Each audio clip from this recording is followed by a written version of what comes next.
shoot. Oh, shoot. Let's go, man. I'm over here hype. I'm hype. And why am I hype for? Main reason. Number one. First one here was good. Moto was good. Everybody, shout out to Daniel because Daniel is actually a faithful supporter. I appreciate it, man. But listen, dog. Listen, before we get into AD, because AD is done, I'm not going to lie. I feel bad for what's happening with AD. Before we get into Anthony Davis, I need to talk about LeBron James for a second. Because the reason I have to talk about LeBron James for a second is because literally on Saturday, just did a video on LeBron James with Mars and Real Talk talking about if he's washed or not, right? And I think the definition of washed really needs to be put out there. Because some people – I gotta take off my glasses for this, dog. Like, it's so annoying because it's weird to me, right? Someone not being what they used to be is not what washed really means. I don't know how that even became a thing. Somebody who is washed is somebody that just like they're done. They're like CP3. They're done. Last year, almost out the league, almost out the door. You feel me? It's over for him, bro. He can no longer sustain like a top 15, 20, or even 30 level play. You feel me? That's what washed really means. Al Horford, like he's getting washed. You feel me? Like that's just where he is in the point of his career. John Wall, when he was exiting the league, washed. Like that's what washed means. So I don't understand with a guy like LeBron James. Now, the games he came back in, he was definitely wild, like wild bad. He just had another game where he just like went bonkers in the game last night, right? So a guy playing at that level, still to this day, I guess we could say we could talk about top 20 to like 25 level. That's that person's not washed. I don't know why we sit here and have these conversations and say that. LeBron is still a very good player in this league.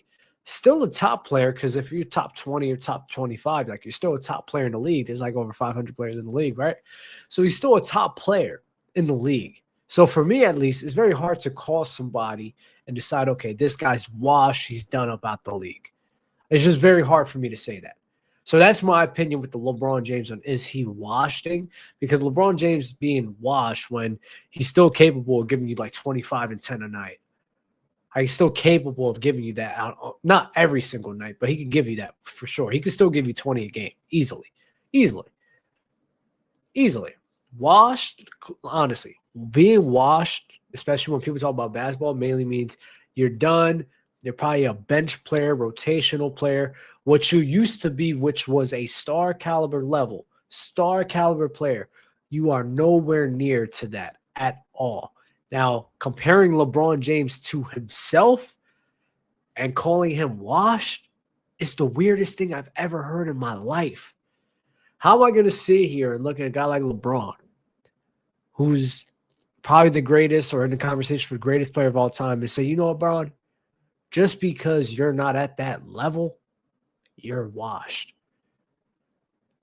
I guarantee you, if there was other players not named LeBron James doing what he be doing, no one would be saying this. It's just very weird. Very weird to be trying to call LeBron James washed after this little stint that's been going on with like him coming back. Now, I personally believe that LeBron James should look more into being a role player for the Los Angeles Lakers, for Austin Reeves, for Luka Doncic, to give them the reins and let them enhance their games. Let Luka become Luka. Let Luka be the MVP. Literally, this should easily, like this is a no-brainer. No-brainer. There shouldn't be any debate about this. This should be Kareem Abdul-Jabbar exiting the league, aging gracefully, becoming more of a role player, and then allowing Magic Johnson, a.k.a. Luka Doncic, to emerge and be the star. To be the, smiling, happy Magic Johnson. You feel me? LeBron's Kareem, Luka's Magic. Let them age gracefully to where he needs to be. Let Reeves, because I guess Reeves is taking on what? The Worthy role or Norm Nixon role, right? Let them be who they be. Let them control the offense. Let them sit here and make plays happen for the crew. Let them be them. And you work around that. That's the way it should be, and that's the way I believe it has to be in order for this Lakers crew to work. I've said this before. I'm going to say it again. In order for the Lakers crew to work, LeBron needs to buy into, bro, I'm not going to be sitting here trying to, give you 20 a night. I'm not going to be even sitting here trying to give you 10 assists a night. I'm going to fit to where you need me to be. If there's a night you need me to be the PG, I can do that. If there's a night you need me to be the scorer, I can do that. Am I going to do that every night? No. Are there nights that you may need me to be a defender? I can do that. Fill in those gaps. Because LeBron James is still very athletically capable. I think a lot of it is effort. But he definitely, I truly believe he can be a solid defender in terms of, reading the defenses, making plays, rotating well. He can still make plays like that. You feel me? That's where he needs to be. He needs to do stuff like that and fluctuate between the two. That's the only way for this Lakers crew to work. And despite all of this, I guess you could say criticism that I'm having, bro, the Lakers are cooking. Bro, watch what the Lakers has been doing. The Lakers has been cooking OD recently. Luka and Reeves, bro, it's been wild to see. And then Braun against Philly, bro. Braun over here cooking. And listen, honestly, people, and this is one thing I get annoyed about. And even though I have my own criticism of LeBron James, bro, appreciate this while it's lasting, dog. We're not going to be seeing LeBron James doing stuff like this forever, bro. His time is coming to an end. It's 2025, the big 2025. 2026 is around the corner. You feel me? Braun ain't going to be doing this no more, bro. What he just did in Philly the other night, we're not going to get more of that. We're not going to see that.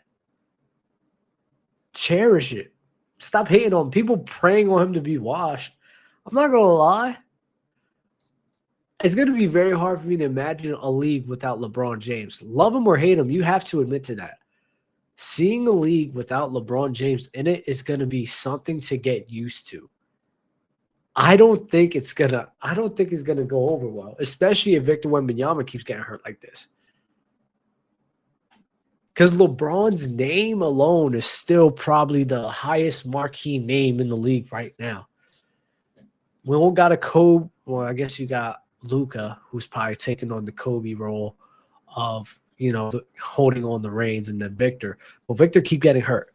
So we still don't got that guy to take on the reins.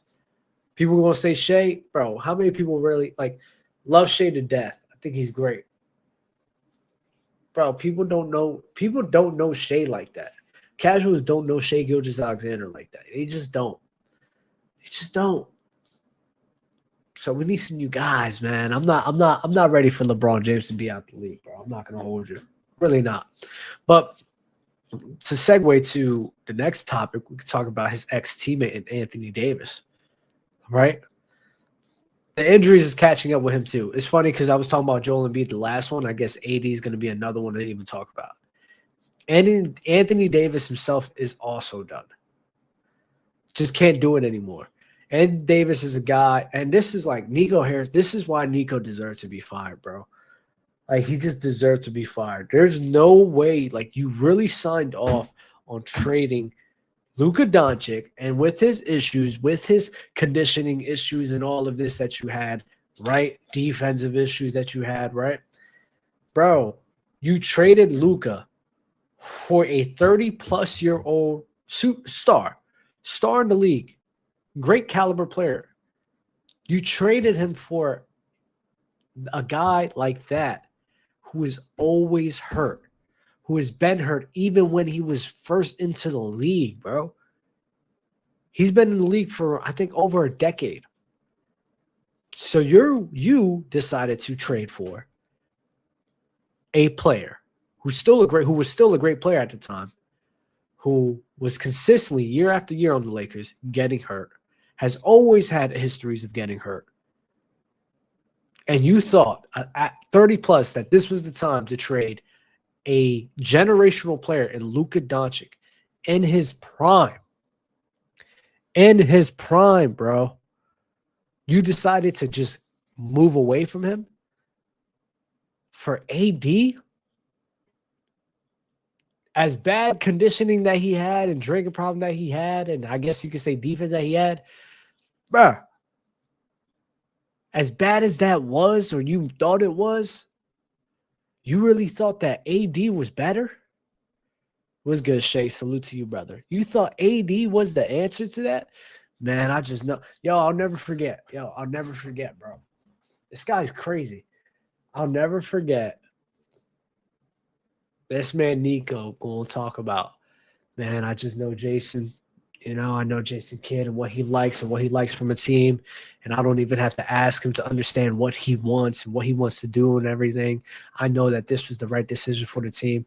The whole time, his man Jason Kidd, you could just see the smoke coming off his head, bro. He is tight, livid about the whole thing, bro. Livid. And it's like the common sense, bro. I wouldn't even trust a 3-year-old to make that decision. I wouldn't even trust a 3-year-old to make that decision, bro. Worst trade of all time. And now you have an Anthony Davis. And Anthony Davis right now, he's barely playing the games. This man's out of shape. He has a freaking broken eye.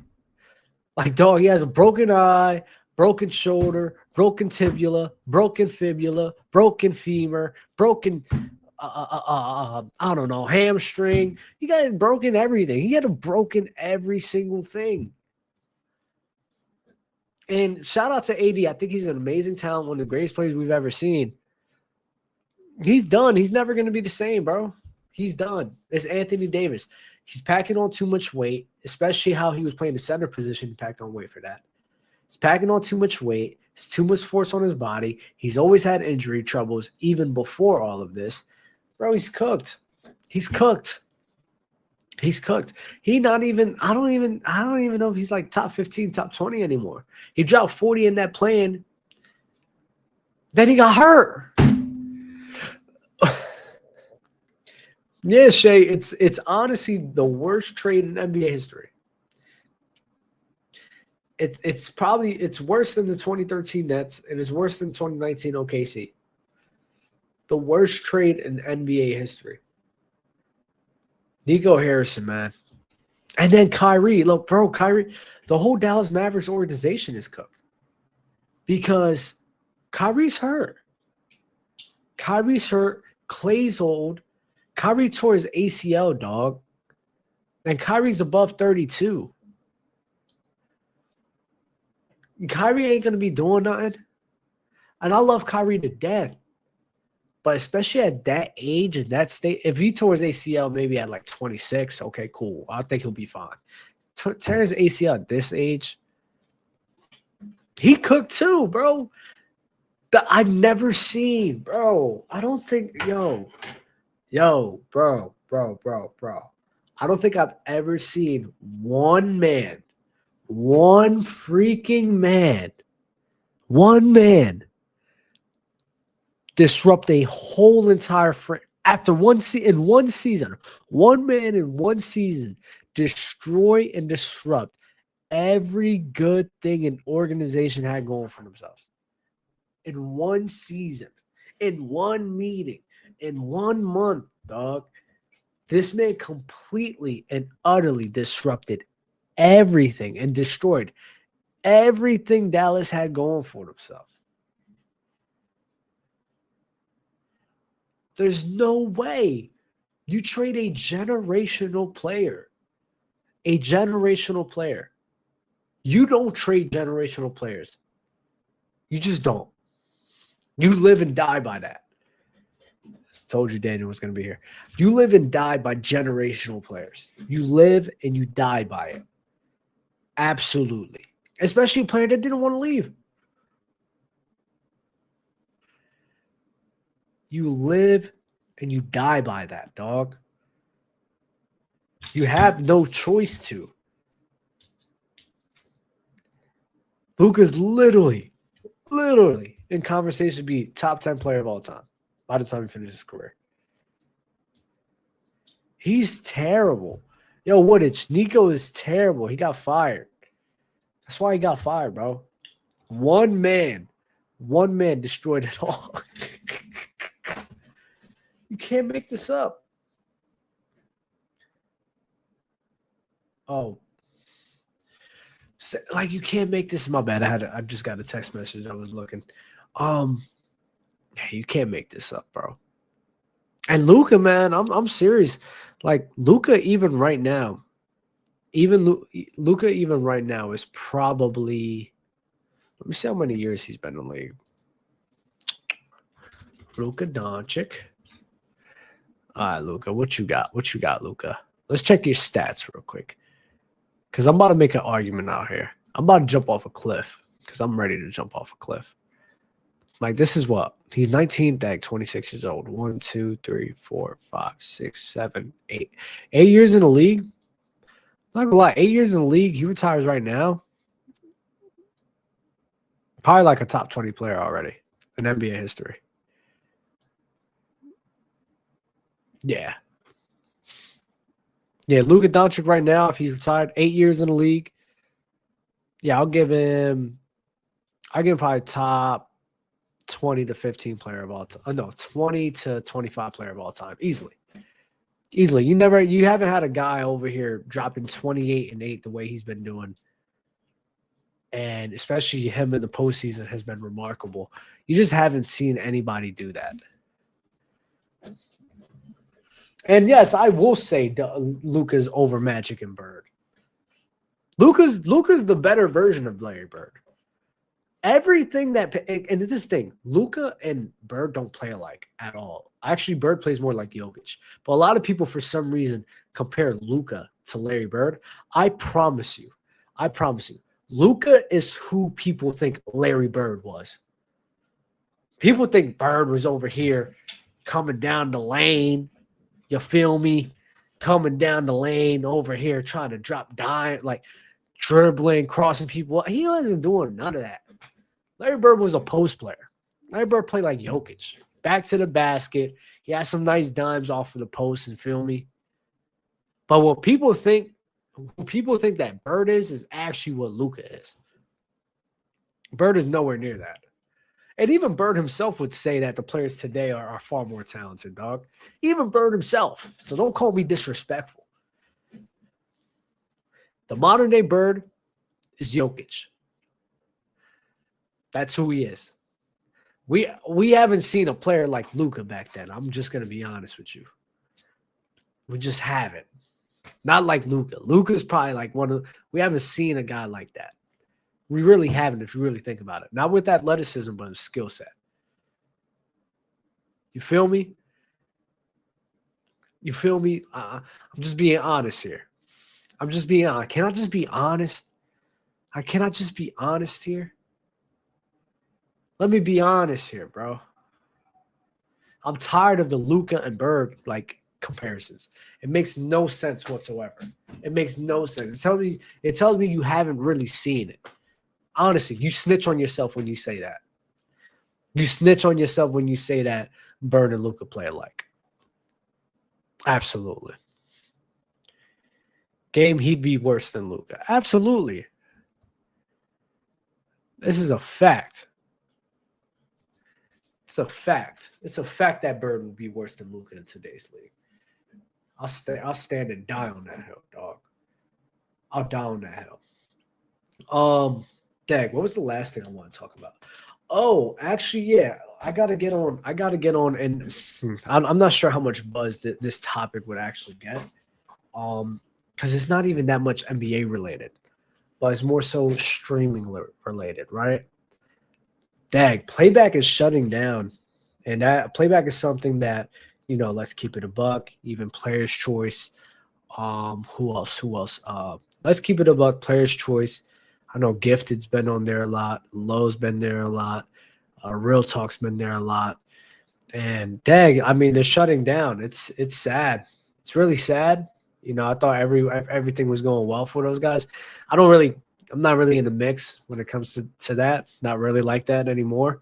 But, I thought things was going well for them. They seemed like they was building pretty good communities, right? But, yeah, playback shutting down. I thought it was a dope platform. That was dope watching the games together and chopping it up with everybody. But they're done. So it's like, it's kind of sad, really. Not kind of sad. It is sad, really, especially for the guys who definitely was, working with that platform and working together to build their communities and the whole community in general. And I guess it just wasn't working so well, right? So it's definitely very sad to see. I'm sad to see what's going on, but stuff like this happens. Nothing really lasts forever, and I'm very excited for every one of those content creators that was over there, making great content out of that. I just wish nothing but the best for them, and I just can't wait to see what they're gonna do. Damo, crazy enough, Damo actually, I seen a tweet of his. I hope he's trolling. I really do hope he's trolling. But he said, "Man, I'm thinking even about giving up streaming in general," and I'm like, to me, that's it's kind of wild. It's kind of wild. I'm not gonna lie. I think Damo's joking, but you never know. A lot of streamers, they just can't do it like that. A lot of streamers, I think they're losing their thrill and drive. I'm not gonna lie. Listen, content creation itself is actually very more difficult. To me, I will die on this hill. I do not care. To me, content creation is probably far worse. No, more difficult than like a 9-to-5. To me, it is. Because the thing about content creations is not your typical, okay, I can just do the same thing over and over and over again and I'll be straight, right? I'll get by. I could be straight for like 10, 20 years. It doesn't really work like that, if I'm going to be honest. You have to constantly be innovative. Honestly, content creation, you are your own entrepreneur. You're an entrepreneur. You are grinding and making a business out of this. You are a business owner. Honestly, if you have your own brand and your own platform, what's good, Primo? Good to see you, man. That's what you are. And everyone would say being an entrepreneur or business owner is way more difficult than a 9-to-5. It's the same thing with streaming. You have to sit here and come up with ideas every single day. Find ways to be marketable, find ways to be engaging, and find ways to have people tuned into you. That's very difficult to do. You're not winning off of performance. You're not really winning off of that. Not off of work your 9-to-5. If you perform at this metric or this number, you bring this much value, right? It's not measured like that. It's literally measured off of likability and marketability and how engaging you are. It's very difficult to do. It's very difficult. And the people who do it at a great level, I mean, hats off. It's very hard to do, but you got your lower streamers, your mid-level streamers, they're grinding every single day. It's hard, bro. It's hard. And Primo, you got it, right? It's easier to work for somebody. It is easier. It's so much easier to where, okay, I'm working at a job and they give me this, and that to do, right? This, and that. And I got to sit here and perform at this level. It's very much easier than, okay, I have an audience, or I have a consumer, and I have to sit here and find ways for that consumer, for that audience to consistently be engaging for me for 10 plus years, 5 plus years, 20 plus years. It's so to me, honestly, content creation in general, is just far more difficult. It's far more difficult. I mean, I work a 9-to-5. I think that's fun. I love working a 9-to-5. Why? Because it's easy to me. All I have to do, I don't have to worry about no other bull crap. I don't have to sit here and worry about no one else's approval. I don't have to sit here and worry about none of that. I don't have to try to win as much approval as I need. No, okay, I got my supervisor. I got my manager. I know the business that we're in, and I know the metrics and the way I have to be and the certain tasks I have to do to make sure that we are in high performance, right? I know, I understand it, and I work to that every single time. And I'm good. I got job security. I don't have job security in content creation. It's very difficult. It's a risk. And I salute everyone that wants to grind it out right there.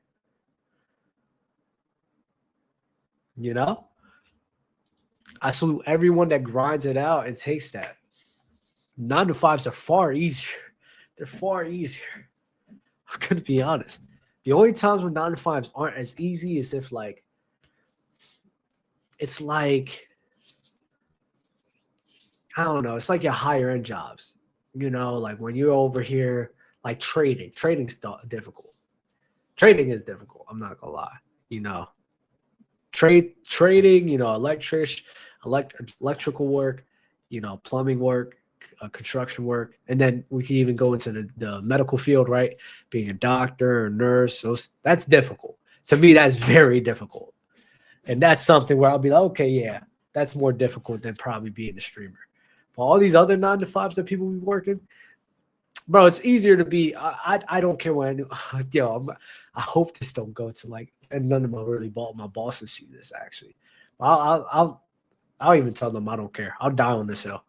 It's easier to be like an ops manager and everything than all of this. The majority of thing you have to worry about when you get into corporate is really the politics of everything. It's not the work. It's really just the politics. So you got to know how to play the field. But if you understand people, it's very easy for you to do. So that's just my own take on it. I hope if this ever get y'all have no idea. Y'all have no idea, bro. So it's like, oh shoot. You know what? I'm gonna go. I think I've said too much. I think I've said way too much. I can't even dang, I'm cooked. I'm being paranoid. I'm being paranoid, bro. But yeah, seriously, if I'm gonna be honest, it's really the politics of everything. The higher up you go, the less work you do. But then you gotta play more politics. And that's kind of similar to content creation. But the issue with content creation is that you're not just winning the approval of like 30 or 40 people. You have to win the approval of like hundreds of people, thousands of people, millions of people sometimes. Like Kai Cenat, when he be doing his stuff, I'd be like, bro, I don't know how he's always coming up with these new ideas. He's always coming up with these new ideas. And he's always finding ways to be innovative and different and changing his craft. I think they started off of 2K, dog. Just a guy. Like, he's smart. And he's good where he's at, man. I ain't got much else to say. I'm not going to hate on him. I think it's great. But that's really all I got to say. I guess, you know, that last portion was more of the state of streaming and what's harder, a 9 to 5 to a 9 to 5 or like content creation. We'll see. Salute to the guys in playback, man. I wish nothing but the best. You know, I'm probably going to pull up tonight to see what's up and see what goes from there, man. Salute to you guys, bro. Peace.